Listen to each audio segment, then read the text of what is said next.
Hello, thanks for tuning in to Town Meeting TV's coverage of Town Meeting Day 2025. My name is Megan O'Rourke and I'm your host here at Town Meeting Television. This program is part of a series of programs we're hosting in advance of March 4th, Town Meeting Day. These forums are made possible by Town Meeting TV's generous underwriting partners. You can find all of our forums at cctv.org/TMD 2025. Tonight, you're going to hear from candidates running for various school district seats, all uncontested. So we have 5 seats that are open on March 4th.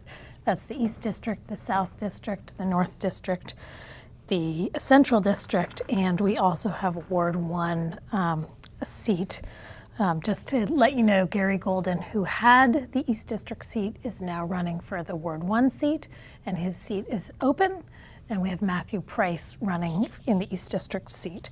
So we're going to hear from these folks that are here with us today. It's Matthew Price. To being in PTOs and in the classroom. So I decided to be on the board 6 years ago just to continue to make a difference in our schools, and I feel like my kids got a really great education and I wanted to continue that.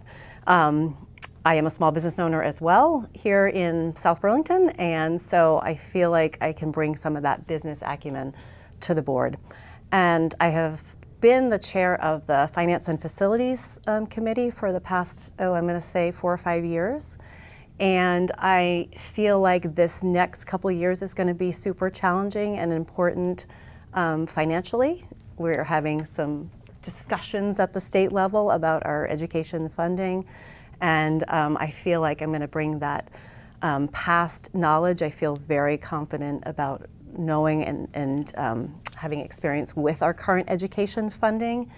And so I'm wanting to help think about the future of our education funding and help shape that for Burlington and for the state of Vermont. Great. So we'll have more questions for you on that.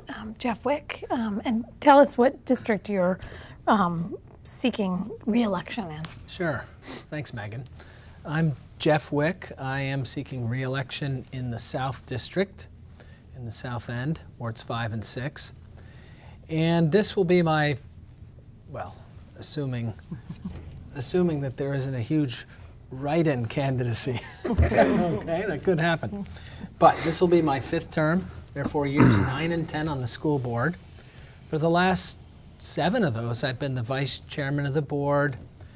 For a number of those years, I was the chair of the collective bargaining committee, negotiating the teacher and other union contracts. And thank you for recently stepping up, Kendra, and I'm sort of stepping back a little from that role. I'm really proud of the last 8 years on the board. We've, I think, had responsible budgets, and each year we've run modest surpluses, which is a very good thing. We've navigated a lot of challenges, as everybody listening to this probably knows, with not just with COVID, but with the shutdown of the high school due to PCBs, and then trying to figure out where we're going to put our high schoolers to educate them. Thankfully, we found Macy's, and it's worked out okay, but we're very, very excited that we're going to have a new high school pretty soon. As everybody knows, it's looking great, and to the best of my knowledge, I think it's within budget, which is truly remarkable.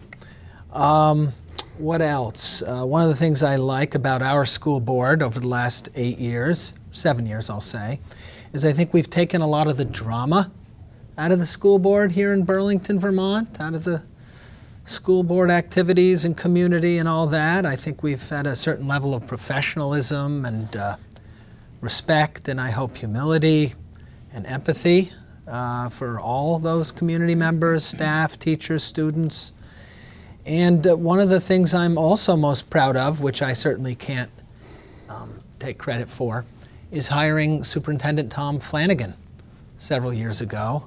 I think Tom has turned out to be an amazing hire. We're very lucky to have Tom and his team. We've got a very strong team in the superintendent's office and elsewhere. So thank you. Yeah, thank you.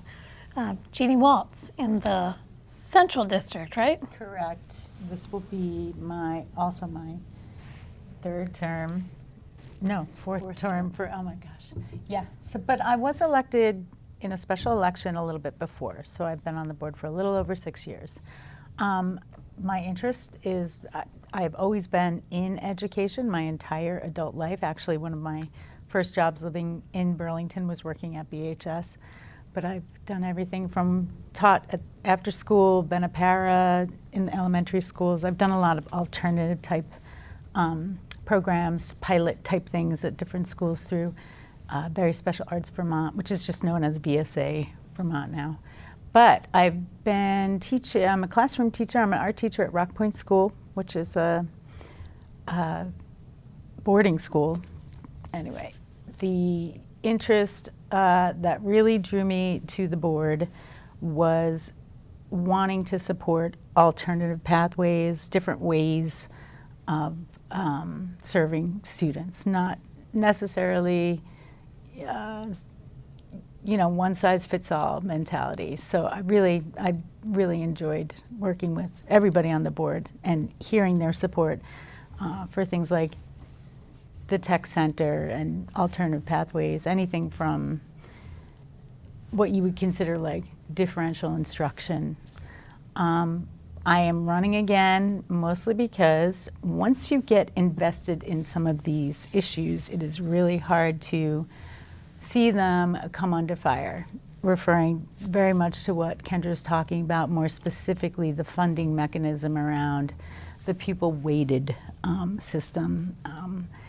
It is an equitable component of our educational funding system, and it is an integral part of how students get their needs met. So after working for 5 years on the Coalition for Vermont Student Equity, and being a part of seeing a law be put into place where actual data, real numbers were applied to how much a student needs financially to be educated, seeing that go through and having it only really be the beginning of the implementation process, right?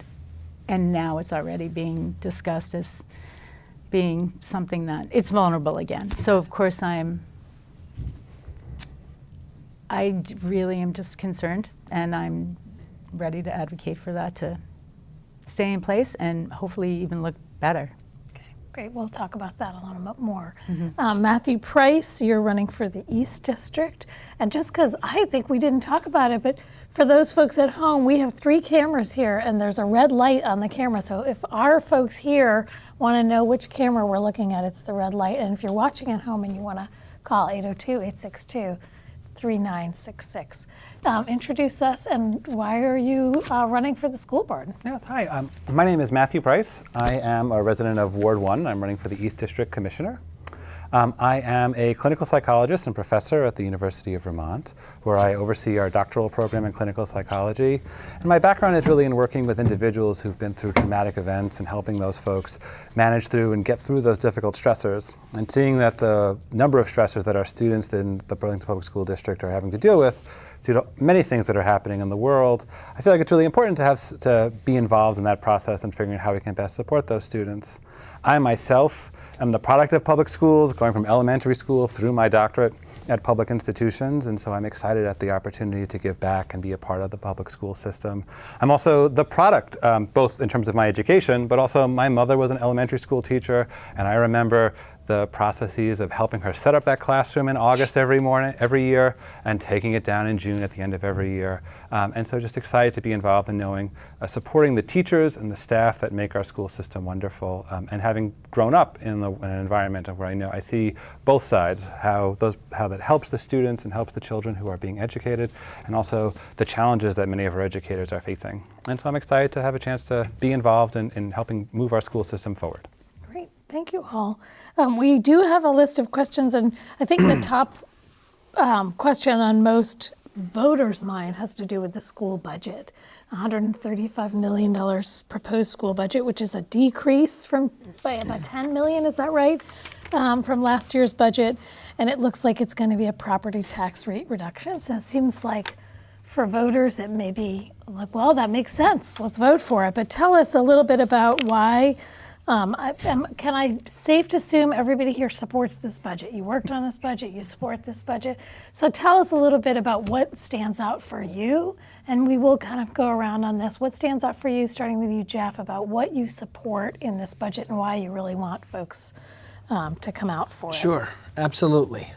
Well, the bottom line right now is that, well, and you all know that state education funding is a very complicated thing, and it's not intuitive at all. So in many ways, there are parts of our budget that are increasing, things like wages, health insurance, debt service for the high school, and those are the main ones that I can think of right now. For those of us who, debt service, just 30 seconds. Tell us the 30-second debt service. What does that mean? Oh, debt service, yeah. What that means is inside our operating budget, as if we were a homeowner, we have to pay the mortgage on our debt. And so, for example, a couple of years ago, thank you to everybody who voted yes for the high school bond, $165 million. At the time you voted yes, you authorized it, but over the last couple of years, as we've geared up the construction, that's when we've had to draw the money, borrow the money. And so debt service just means the principal and interest payments we have to make each month. Yeah. And that's kind of gone up a bit, quite a bit over the last couple of years because of that bond. It's going to go up a little more the following year, and then it sort of levels off for a number of years. So that's the debt service piece. Got it. Thanks. But in general, the punchline or bottom line is, based on the state education funding formula and what we know right now, we're anticipating a 4% decrease in your education property tax bill, which comes out in July. And that's about 70% of your overall tax bill. The other 30% is the city's budget. Great, great. So is there something besides those like basic, what you talked about, wages, healthcare, the debt service, is there something that you feel really excited about in this budget? Well, in part, I'm excited about, during COVID, school districts and other municipalities got a lot of money to spend. And that's going away or gone away. And thankfully, we didn't get too excited about investing that money into additional people, because when it goes away, we would have had to raise our budgets dramatically to pay for those extra people. So we were very prudent in that regard. So as it's called ESSER funding, as the ESSER funding goes away, we find ourselves in a very good position. Because we've been so prudent, if you will, with that money. So I'm actually pretty excited about that, because there are a number of school districts who added bodies who now they have to pay for, and that's just extra budget when their ESSER funds go away. Great. Jean Walsh, the same question to you. Is there something in this budget that stands out for you? You mentioned, supporting alternative pathways.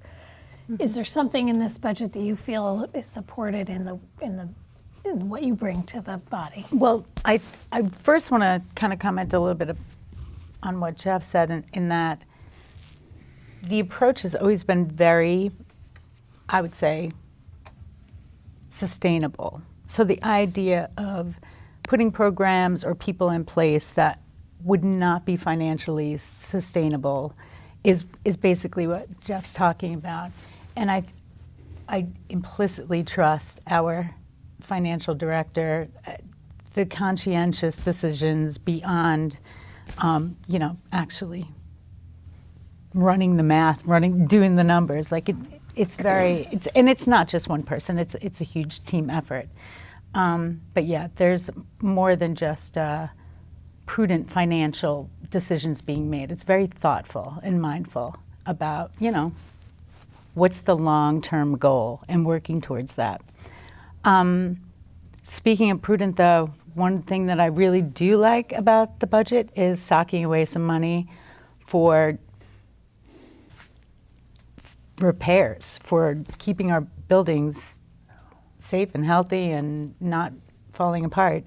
And I think that is just like what any practical person would do, right? And we can, and even though it's like, okay, we finally have like a little bit of wiggle room here, like it's a sigh of relief, really, this current budget. But to say, okay, this is when you put some money away for the rainy day fund, because there's always going to be something that breaks, and it's going to, we have a safety net. So that's. Thank you. Yeah. Matthew, have you had a chance to dig into this? And you're at a disadvantage as somebody who hasn't been in the meetings doing this regularly. But tell us why generally you support this budget. Well, I think the fact that we're providing a bit of a attempted tax relief to Burlington residents with the budget is a real accomplishment and milestone that, given all the demands and all the needs that we have in our district and the cost of the high school and the other expenses that we're incurring, the fact that we were able, the school board, I'd like to include myself in the board, was able to find a way to keep the budget at a small decrease is really impressive and really amazing. And I think that what Jeannie had suggested about the way of building sustainability into the budget is key and critical. We really do need to be thinking about how it is that we can build a sustainable district where we can keep our people employed, keep our people supported, and also educate our students really well. And Kendra? Yeah. Well, I obviously agree with everything that's been said. And I think I'm really proud of the way that our district has been budgeting, and I feel just as equal as they do. As I think we have an amazing superintendent. We have a wonderful director of our finance director, and we have been really careful about how we spend money, and not spending our federal dollars on people that will have to go away or that we have to support. So we tried to use that for one-time money. I'm also super, super proud of the advocacy that the school board has been doing and has done in Montpelier, the Act 127 for the weights that Jeannie had mentioned, and that this was really the first budget where Burlington gets to feel that that tax impact of the changing of the weights. So essentially the weights hadn't been changed in over 20 years, and it was the outdated weights to begin with. They weren't data driven. And so the new weights had some studies and. So let's just pause you. I don't mean to, let's pause you there, because I think there are folks that are, oh yeah, I understand pupil weighting. Let's just go. Yeah, what is start, it? Yeah, what's pupil weighting? Yeah, so all pupils take different amount of resources to educate. So let's take some of our English language learners where English is not their first language, right? So they're going to take more resources to educate than those who have English as their first language. So that is one example. We have students across the state, for example, who are in smaller school districts, that they also take more money in the sparsely populated rural districts because they don't have centralized services. We have our free and reduced lunch kids. We have some mental health services. So there's just students who require extra resources. And so instead of giving an equal amount for every student, there's weights for those students that need extra resources. And the rates are equivalent to having some dollars attached to that so that we can provide additional resources. So for example, when we've hired multilingual liaisons year-round, because we've needed to do that, that costs money. So the weights kind of take that into consideration, and then we get some extra tax capacity from the state. So with that extra tax capacity, with the changing of the weights, this is really the first year, because last year we had such a huge amount for our high school that we weren't really able to see. We would have had even a bigger tax rate. And pupil weighting has been in existence, but they shifted that.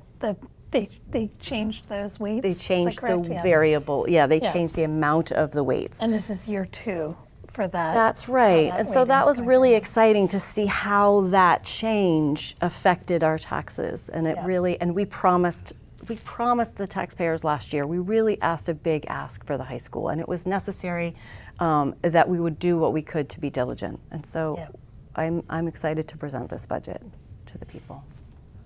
I'd like to add, so for over 20 years, so basically how it works is everybody pays in to this one pool of money, that's the education fund. Every district says this is what we need, and then based on how many kids you have and the weights, you get a certain amount of money, right? The district gets a certain amount of money. If the district does not essentially get enough to educate their students, that's when you go to the taxpayers on town meeting day and you ask for another certain amount, right? And then I just want to say, basically the kids have always come first, and that's why we have buildings that were falling apart. That's why the high school was looking, deferred maintenance was happening, because the programs and the education was the priority.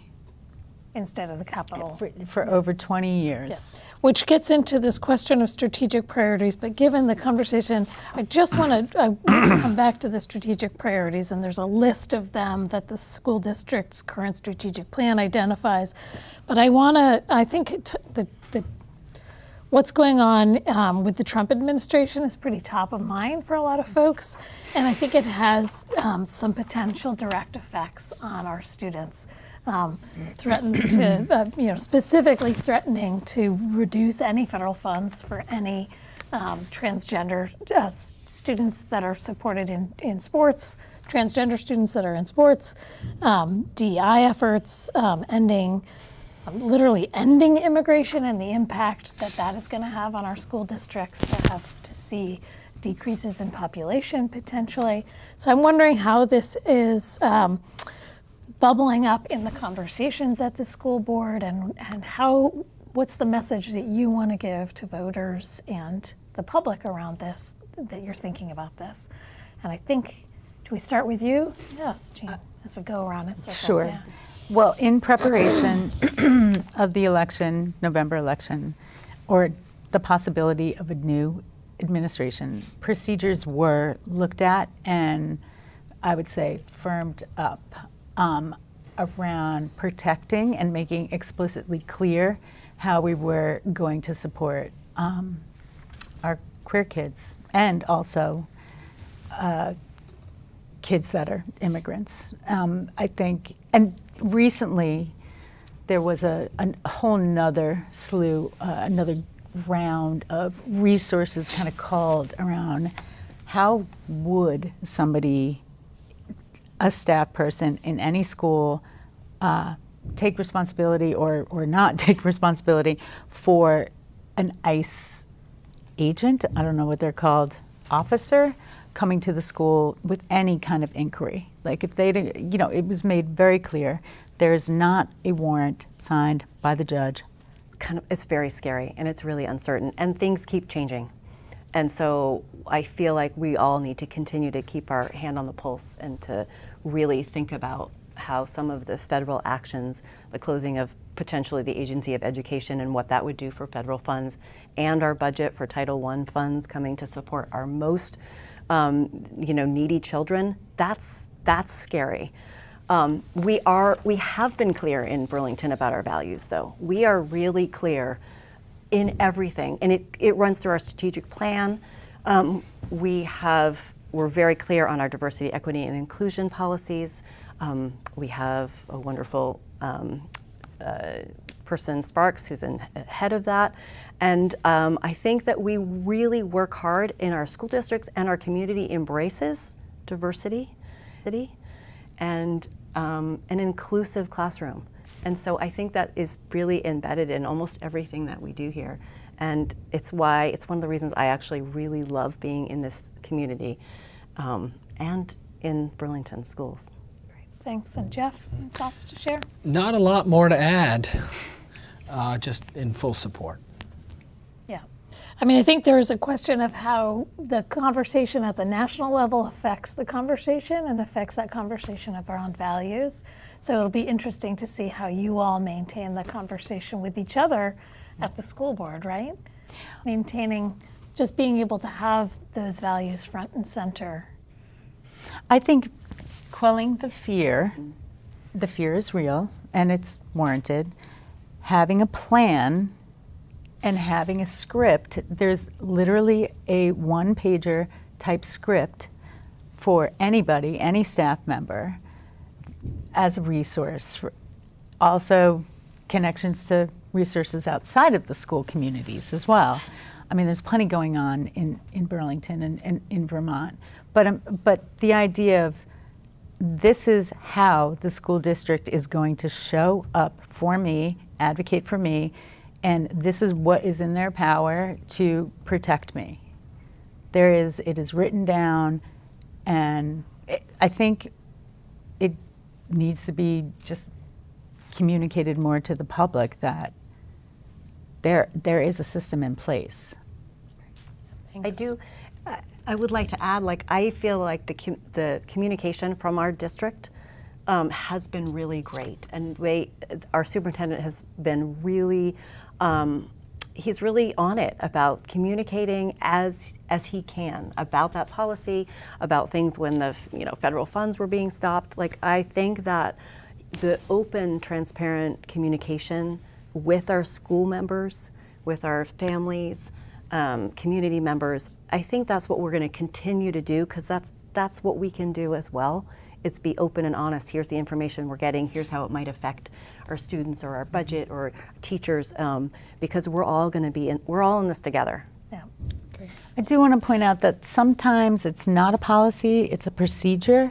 And I think when people are looking for those resources, looking for the answers, like, okay, does the school care about this? What's their stance on it? Or what exactly, are they going to do? And they go to the page that has policies and they don't realize they have to scroll way down to get to the procedures. It's the same sense of, it's plan, and it's supported by the board, whether or not it's policy. I just have to say procedures are incredibly useful because you don't have to read them twice in front of the board. You don't have to vote on them as a full board. They're more malleable, and they can actually react more in real time to better serve our students. Got it. Great. The next question related to this is, what's the biggest challenge? And you're welcome to say what's the biggest challenge that you see in the school district, but you could also say, what do you feel like is the biggest strength? So I'm just going to switch that around. Kevin's switch. What's the biggest challenge facing Burlington schools, and how would you use your seat on the school board to address this issue? But if there's something that you want to share that's a strength, I welcome that as well. And Matthew, we're going to do this because there's something that inspired you to get involved, and that could be something that, how are you going to use, what do you want to do with this school board seat? Well, I think that I would say that the biggest challenge we're facing is just that everything seems to be changing. There are a lot of things that are happening very quickly in our school district, in our education system statewide, nationally, and all of these changes are going to have big implications for how it's going to impact our students and our families here in the school district. And I think that's sort of the biggest challenge, is how do we properly adapt to the many changes that we are going to be facing as a school district here. And Kendra? Yeah, I think public education is under threat, and it's under threat by the federal government. And we have a lot of changes coming through in our in the Vermont legislature as well. The voucher system worries me, and I think that we have our work cut out for us. It's always a challenge. I feel like there's that fine balancing act that we do all the time between trying to fund our schools so that the teachers are well paid, our staff is well paid, our students are getting the resources that they need, and our taxpayers can afford to live in Burlington. It's always the struggle that I feel like when you sit on the school board and you have to make those choices. And I think it's made even more complicated this year by the threat of federal funds going away, changing of the funding formula and potentially the weights. How's the voucher program going to be working with every student maybe being able to get a voucher and go to private school? Will that drain money away from the public schools, what's going to happen to local control. I mean, the school boards, here we are sitting on a school board that who knows if it's going to exist in a couple years at this level. With the plans, it's not. So I'm saying lots of challenges because there are lots of challenges. Yeah. I think a strength that we have on our board. Those are all, everything that you've said are political challenges outside of the students and teachers. But are going to directly impact them all. Directly impact everything. But I will say, I think we have really strong board members, and we have a great superintendent, and we have great staff at BSD, and so I feel that we have the people and the willpower and the desire to continue to make a difference. Which anything proves Thoughts our on this? resiliency. Oh, yeah, go ahead. You want to talk about our Wanna jump? resiliency?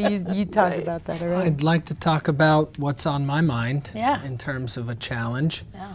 And I'd ask if whoever is watching this obviously cares about education. If you're not already up to speed on the governor's proposal to change the public education landscape, I would ask that you look at it carefully. I would characterize it as a state takeover of public education.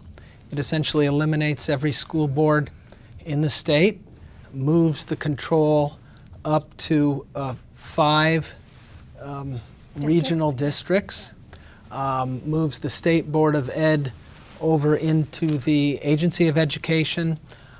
I think maybe for some, I'll just say maybe for some smaller towns that aren't really viable, maybe, but for Burlington, I mean, if you think about it, having grown up here, a number of us, education has been local.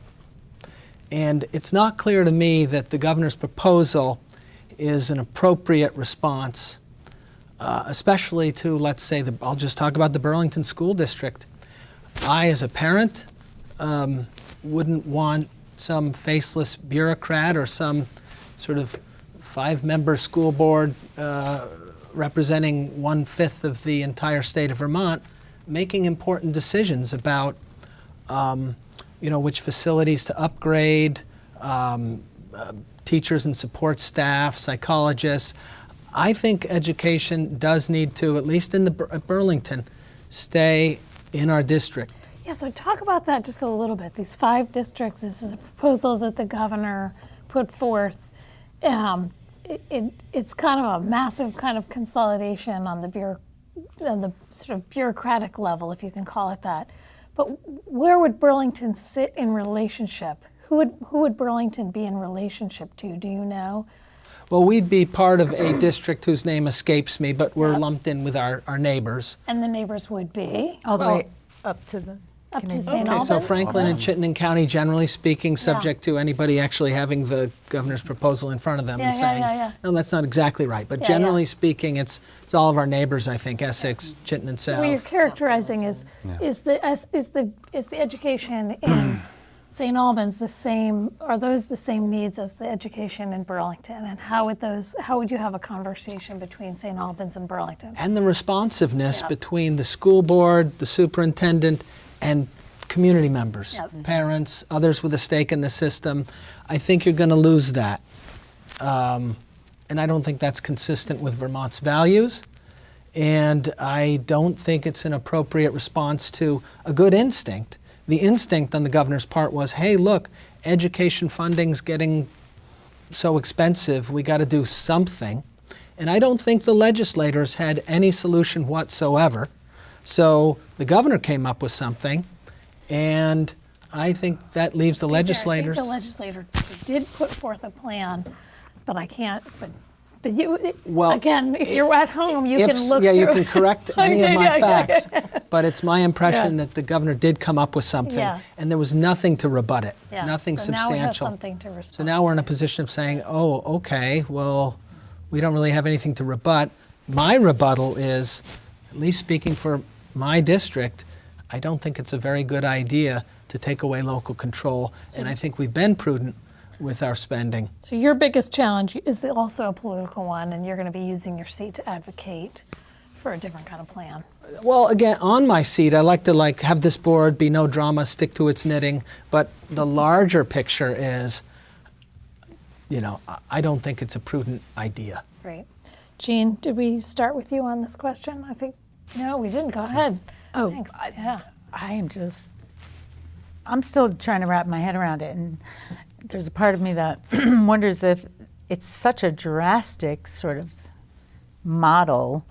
It almost seems like he's just waiting for everybody, the governor is just waiting for everybody to just say no, because it's too drastic. It seems there's no in between. You go from, I think it's 119 or 116 districts right now to 5.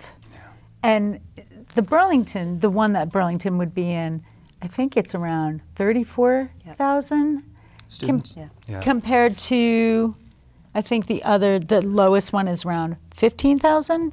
So even like when you do, like if you were looking at this plan to distribute resources somewhat equitably and evenly, that in itself seems a little weird. And also being the 34,000, it's 7 representatives, not 5. Everybody only gets 5. But yeah, it just seems so extreme. Even if he talked about, So, I think I might even like digest 25 compared to 5. yeah. I mean, part of this, one of the things that people talk about in the kind of upheaval around education is that we're spending a lot of money, but we're not getting the standardized test results. So we're measuring success based on standardized test results, which, and again, this question is written, and if I'm wrong about this, but my understanding is standardized test results continue to decrease since the pandemic. How, what are we doing wrong? Are we measuring wrong? Are we asking the wrong questions?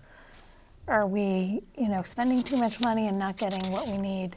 How do you answer this question about how do you measure the success of the school district and, more importantly, the students and the communities that are receiving this education? And I have no idea who started, so whoever wants to jump in on this first is welcome. Well, I also look at compared nationally, where it's happening. This is a national thing. This is not like Burlington is somehow worse off. Yeah. What was the last report we read where we got this is how Burlington compares to the rest of Vermont and then nationally? What was the annual report? Right. Yeah, Yeah. I mean, I think we are tracking we do look at that, and their standardized testing is important to see how our BSD is tracking against other Vermont schools and against the nation. And one example is, like, we adopted a new literacy program last year because we realized the way that our literacy scores were not good. So we've changed that, and we have followed the metrics, and for the past year or so, our numbers have drastically improved. Like, it's been a great success. So I think it is important to continue to look at the scores and to really do a deep dive into looking at, does the math program, is it working? How are we teaching science?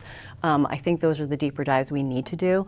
I would like us to continue to track student improvement over the grades, so it's taking it down to a little more granular level. But if a student comes in 3 grade levels behind in reading and goes up 2 grade levels, but they're still not meeting grade level, that's improvement. So I'd also like to be able to track improvement per grade by student, which is a little more detail. But we are looking at those measurements, and as Jeannie said, it's a problem. More and more kids are coming in with real trauma, and Matthew, you had mentioned a lot of the mental health issues that are coming in, and schools are doing so much more than just education. But we need to be getting these test scores up. Jeff or Matthew, do you have anything to say about how you would measure success of the school district and students? Sure. I mean, it's definitely more than just test scores. We have some attendance problems. That's not just Burlington, that's nationally. If you're not in the classroom, you're missing out on key learning time. So success would be better attendance. We're watching that carefully, trying to promote it. What else? Achievement gap, we're looking at that. That's been incredibly hard to move the dial on. I don't know if anyone's figured that out yet, but everybody's working hard on that, not only in Burlington, again. When you say nationally. achievement gap, define that for me.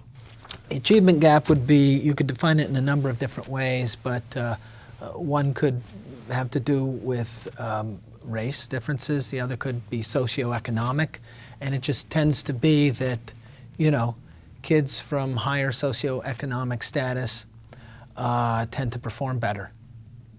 On test scores for or example. in college. In general. Yeah. And so how do we narrow that gap? Got it. And that is part of the equitable education. Matthew, do you have thoughts on this measuring? Yeah, I would say a couple things. The first is that these evaluations and these test scores are a measurement of how a student is learning, but not necessarily an indicator of the quality of the student, the quality of the person, the quality of the school. And I think that sometimes we conflate those two things. If test scores are not doing well, then that must say something about the students or the teachers or the school system. I think it's just a way to sort of understand how are we doing as a school district, and are there things that we need to focus on to try and adjust? And also, what are the strengths and what are the real things that we're doing to help our students here? I would also say too that all of the many challenges that we've seen with our students, current events, as well as also the mental health challenges these students are facing, are very much intertwined with their academic performance. If you are coming from a household that is in disarray and chaos, it can be really hard to sit down and focus on the lesson that you were being taught. At the same time, if you have those difficulties and that experiences within you, when you're given a worksheet that you can barely read the instructions, that's going to cause a strong stress reaction in those students. These two things are very much related, and figuring out how we can both support the emotional needs of our students while also helping build their educational skills is really, I think, a key piece to solving some of this puzzle. Great. We have about 10, 15 minutes left. I'm going to jump to the teacher well-being and retention, and then maybe we can hit some of these other questions. Or if there's a question that is on this list that you're really excited to answer, I would also like to hear that. So I know Burlington School District has struggled on and off over the last few years. We've had some leadership changes and challenges. What's your current understanding of the level of morale in the district, and what's the role of the school board? What is the role that you play in retaining leadership and good teachers in our district? And support staff, that's also in there too. Thanks. And I guess we're going to start with Kendra. We'll just go around this way if that's okay. Sure, Thanks. no problem. It's super important to keep excellent teachers and staff. We work hard at that. And you're right, there was a strike, I'm going to say like eight years ago or somewhere around there. That really was very hard and for everybody and the community. And I think the board has worked really hard at collaborating with the school district, collaborating with teachers, really having a good relationships with our teachers. I think when you have a great teacher in the classroom, like that will help all of these students, right? So we want to keep really great teachers. And at the same time, teachers have one of the hardest jobs, even harder than they've ever had since COVID. And COVID was really hard, and of course we're still seeing the ramifications from COVID. And I think that teachers need even more resources to help them. And this is where I think we're all struggling with, like, how do we provide all the resources that teachers need to be able to teach and to keep the well-being of students at hand too. So I think I appreciate and want to see continued collaboration with our teachers and ask them what is going well and what they need help on. We are trying to engage them in some of our, in surveys, and some of our strategic plan incorporates really touching base with them. And so I think we need to continue to do that, and we need to continue to keep the great teachers that we have. Jeff, do you have a sense of the current level of morale in the district, and what is your role on the board of Sure. helping to retain good leadership, teachers, Yeah. and support staff? My sense is that morale is pretty darn good in general, with always some exceptions here and there and some pockets that come up over time, but then things get resolved. But my sense is morale is generally good. My sense is, in the main, that the teachers perceive that we do have a strong administration and a supportive school board.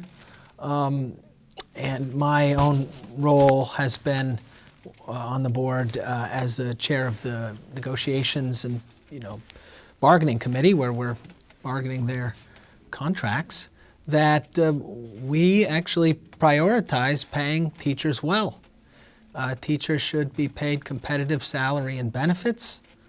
Working conditions need to be reasonable to avoid, bad morale and burnout.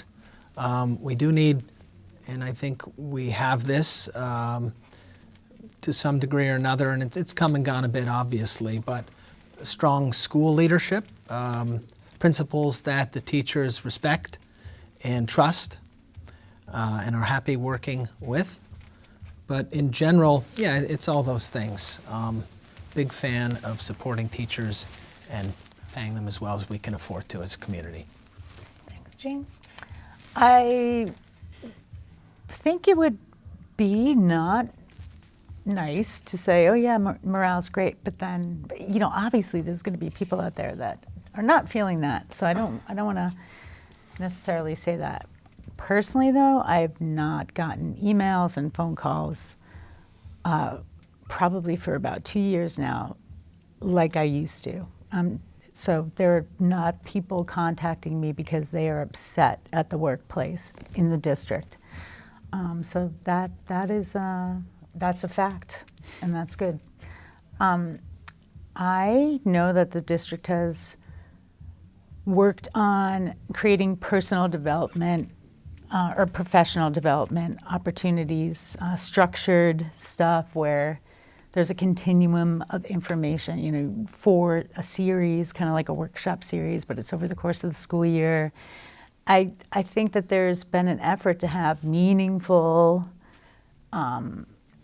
learning opportunities for teachers, and I've attended some of them. As a teacher at Rock Point, I was able to sign up for a couple.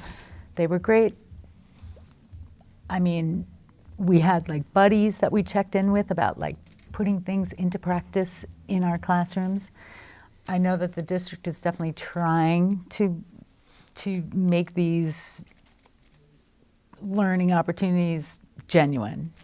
So, but how Thanks. it's actually sussing out, it's hard to tell. Yeah, great. And Matthew, are you jumping on the board? 'Cause Sure. you're parent, I can speak to the experiences that I've had in being a parent of 2 children in the Burlington School District and what we've seen in our school system, and that our teachers, as a school board member, I think the thing I would want to tell to our teachers is that we've got your back.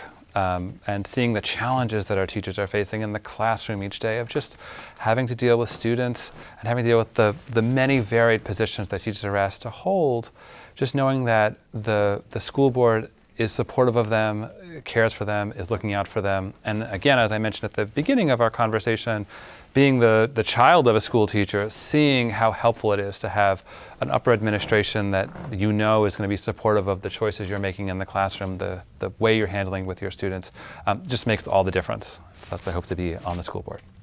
Great. I'm going to jump back up to the strategic priorities question, and you mentioned the strategic plan, so maybe somebody can talk about where you're at in the strategic planning process. There's a current strategic plan. I don't know what year you're at. Identifies 5 priorities: belonging and well-being, deeper learning for every student, reimagined high school, we're getting there, educators who look like our students, and relationship-based communities through restorative practices. And my question is, which of these are you most excited to work on, and how do you approach these priorities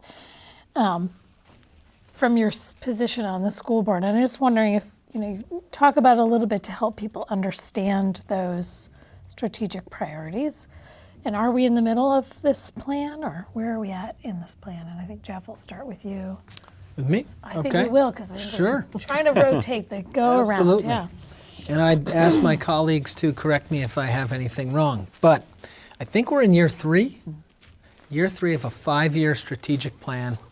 It took a year or 2 to put the thing together. So, almost four years in, if you will, including the planning phase. And I do think we have, it's more of implemented at the operational level. So the board takes more of an oversight where the superintendent and his team does report to us periodically about how things are going. And I'm a big fan of the strategic plan. Moving the needle substantially in any area turns out to be very challenging. But I think we are certainly doing our very best as a school district, the teachers, the administrators, the staff, everybody rowing together in the same direction. The part of the question, Megan, was which one do you like best and what are you most excited to work on in the strategic plan? I mean, things that I'm really happy we prioritized would be this sense of belonging. Because as you know, we've got a diverse community, and that can lead to some challenges in terms of sense of belonging. But it's so important to feel like you belong. You've got people in the building who care about you, adults who know you. And so we care deeply about that. I don't mean we on the board. I mean, that's what, at the operational level, we care deeply about. And also this idea of deeper learning. You want to make the learning relevant and interesting, and you want to kind of go deep. Everybody's probably heard of a program that we all love at the high school level called Burlington City and Lake. It's sort of an experience-based program. It's every other day for a semester. And from what I've heard, that's a great alternative pathway for kids who aren't just satisfied with the classroom all day long. So we have alternatives. There are kids, including at least one of mine, who was satisfied with classroom courses. And also the thing that's great that goes along with this deeper learning is our connection with the BTC, the Burlington Technical Center, and the programs we have. So I'm really excited about that aspect of the plan too, but I don't want to take up all the airspace, so. Well, the diversity, we all serve on committees, so there's a whole other component of board work that we do. I serve on the Diversity, Equity, and Inclusion Committee, and each year we prioritize what we're going to work on. We are prioritizing priority area 4 and 5, and like Jeff said, it is more about oversight than it is influence, although, of course, of course we're going to make suggestions and conversation about it. For example, the code of conduct, the restorative code of conduct was rolled out at the beginning of this school year, but it was about 2-3 years in the development. But previous to that, there were a lot of complaints, or not necessarily complaints. There is a situation, there is a conflict, but it doesn't rise to the level. You're good. You sure? It doesn't rise to the level. 5 minutes. Go ahead. It doesn't rise to the level of like being investigated or really getting whatever kind of like resolve. And therefore the kid does not, or the kid or the teacher or the parent does not feel heard, does not feel like anything's being done. We hear this all the time, right? Nothing's being done.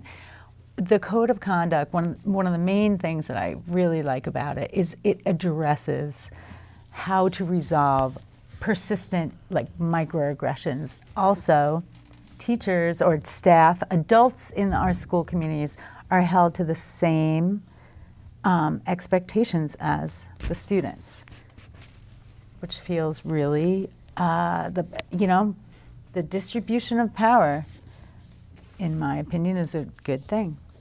Great, thank you, Jean. Matthew, these strategic priorities, what calls to you? I would say that as a person who has worked with those who have struggled with mental health needs and also has expertise in working with folks who have experienced traumatic events, the restorative practices piece is something that I'm really most excited about, because a lot of kids who come from these really difficult households act out in ways that can be really challenging for them, but also challenging for their classmates, and building a way to help their classmates and the community understand what they're going through and be able to bring them in and incorporate them into the community and make them is really a wonderful way to heal. So that's what I'll. Yeah. Thanks, Kendra. Yeah. I kind of look at all of the priorities of the strategic plan. It's kind of like the North Star. And as these guys mentioned, it really is, we have the oversight. And so we're setting objectives and we look at metrics, and that's kind of our level. We're not down deep into the operations. And so I actually, in coming up with this plan, I think a lot of these areas are really exciting to me.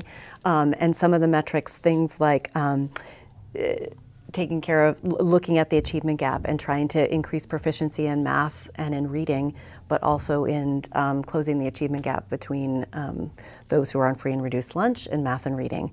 And having 90% of our graduates, in some kind of post-secondary education or in a job afterwards. These are the metrics that I think working towards it is like having the whole district have these guiding stars. And even the funding, we think about how, or if we're thinking about new funding, how does it fall into the strategic plan? And before that, we weren't using a strategic plan in that way. So it's like a vision for our district. And I think it's really a good thing that we've all followed and appreciated. Great. So thank you all for being here with us. bsdvt.org